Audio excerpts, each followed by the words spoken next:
going on, guys? It's Jay here. Um, yes, I'm still in my robe. Yes, my hair is a little bit of a mess, but you know what? Whatever. It's my place. But anyways, I just wanted to give a little bit of a quick video. This is, of course, from my Faith Evolved channel, but um, I'm gonna probably do some mental health stuff on here as well.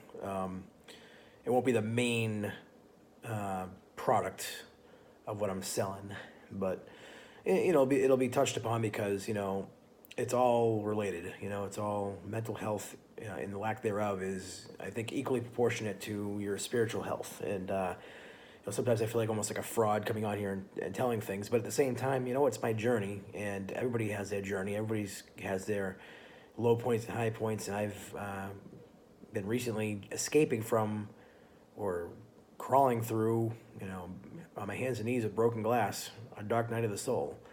Um, and I had a mental breakdown this year. And you probably couldn't tell by watching my videos that I went through that thing. But yeah, I mean, it's brutal. I wouldn't wish it on anybody, not even my worst enemy. It's the worst feeling in the world. I mean, it's what I would imagine hell would feel like if there was such a place. I think hell is a state of mind. I think it's not an eternal place, thankfully, and I can prove it to myself just by, having intention. Like, for example, a couple of days ago, I was feeling very, very low. You see those frequency charts that they have. Really, at the very bottom, you have like shame and guilt and anxiety and all that stuff, and then at the top, you have enlightenment, love, and all that stuff. And I can't say I'm enlightened. I can say I've popped up above neutral a few times in my life. And the Urantia book was one of those moments where I popped way above for a brief few moments, head in the clouds for a few moments, But I'm still working my way through some stuff. And Sunday, I have a friend of mine who's struggling with a specific mental health condition that I'm struggling with, and he has come through it. And I told him, like, look, dude, like, I don't want to do this anymore. I'm tired. I just want to go home. This is too much. I feel hopeless. So I've felt those feelings, even though I know intellectually that I have hope, and everybody has hope, and that I'm not any special case that can't be healed. But I just decided that yesterday, after having a horrible Sunday, waking up in the morning and just feeling like, here we go through hell again. I just sat there and I picked up my laptop and went to work and started working and sending emails and going on with my life as if there was nothing wrong.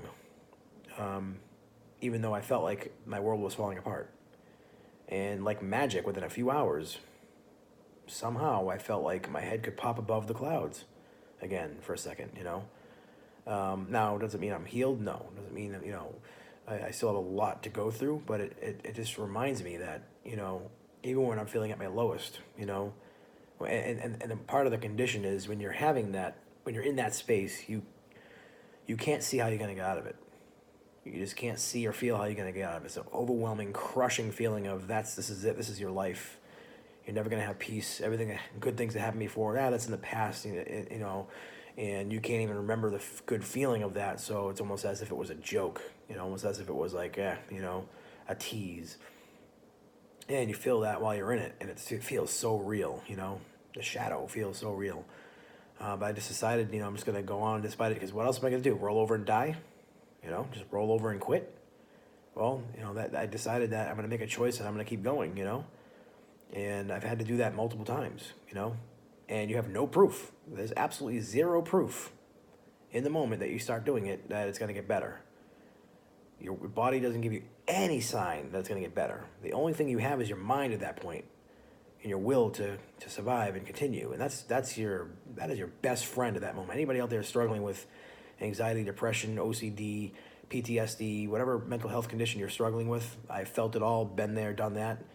I've been on the lowest vibrations you can possibly imagine, at least mentally and emotionally, not physically, thank God, But yeah, I mean, trust me.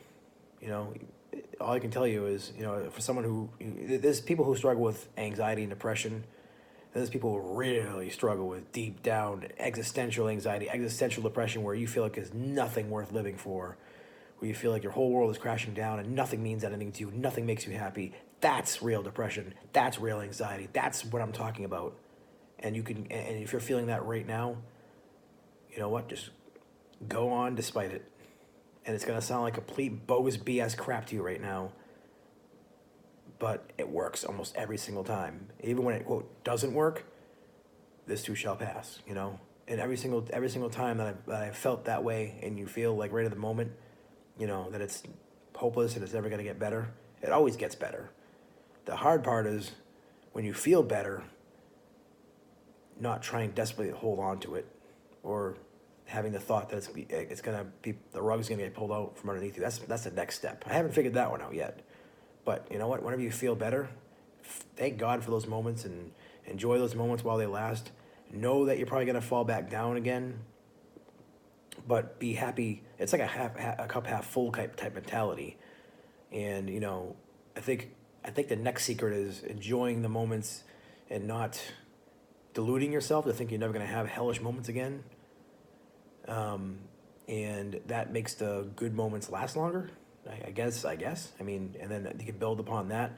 Haven't quite figured that part out yet, but yeah. I mean, that's what I've learned so far is just it's a total act of faith. Like almost blind faith, except for I guarantee you can think back in your past of a moment that you had the same exact thing happen to you and you were able to get through it.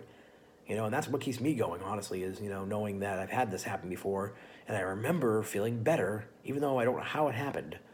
I mean, it literally, like, sucks it lies to you, really, is what it is. It's a complete, total lie that tells you that you've forgotten how to feel better. You've forgotten how to enjoy your life. You've forgotten how to have peace. And I'm not even there yet, but there are levels to this. Thankfully, it's not like anxiety, bliss. There's levels.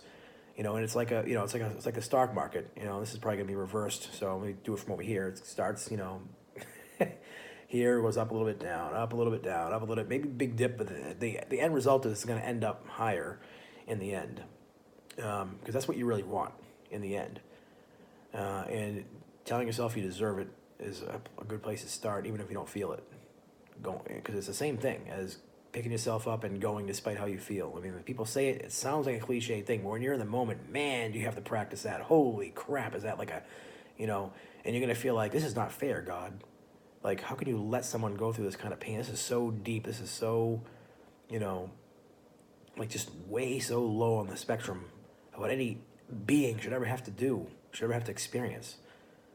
And it's just absolutely like overwhelming, and I can't say anything else about it except for, well, either you can stay there or not. In the end, it is a choice. And I'm not telling this to you self-righteously or condescendingly. I had to learn this the hard way, folks. And sometimes I think to myself, why should I have to learn something like this the hard way?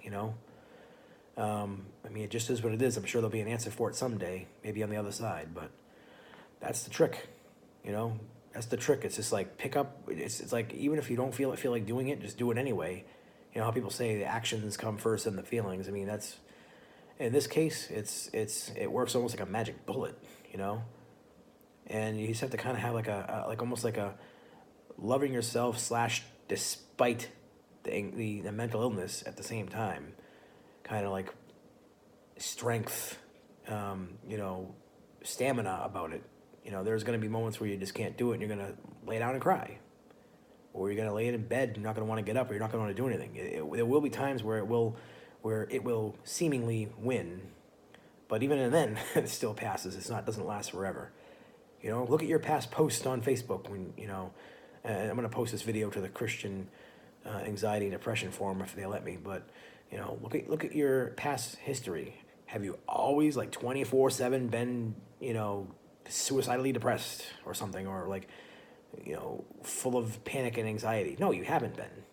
It's virtually impossible for a human being to survive from cradle to grave having a panic attack. I mean, you would probably have a heart attack or kill yourself by then. I mean, nobody, and I'm not saying to do that. I'm just saying that God doesn't even let that happen to anybody. Nobody has 24/7, anxiety. You might have 24/7 physical pain, but that's something different. And even then, you didn't have it from birth. So the whole point is, you have to be, for me, and it kind of hurts, it's like you almost have to kind of drop your pride a little bit and go, man, the first 35 years I didn't have this existential depression and anxiety. Oh, thank God the first 35 years, at least almost half my life, if I live to 70, has been manageable, or it's been better than it was. So that's number one. Number two, hey, maybe I can get that back, or even be better than that. I know people that took them 35, 40, even 50, 60 years to finally feel, peace within their spirit and feel God's love. And I'm still waiting for that moment myself, But my mentality is, if somebody else can do it, then so can I. And so can you. Peace.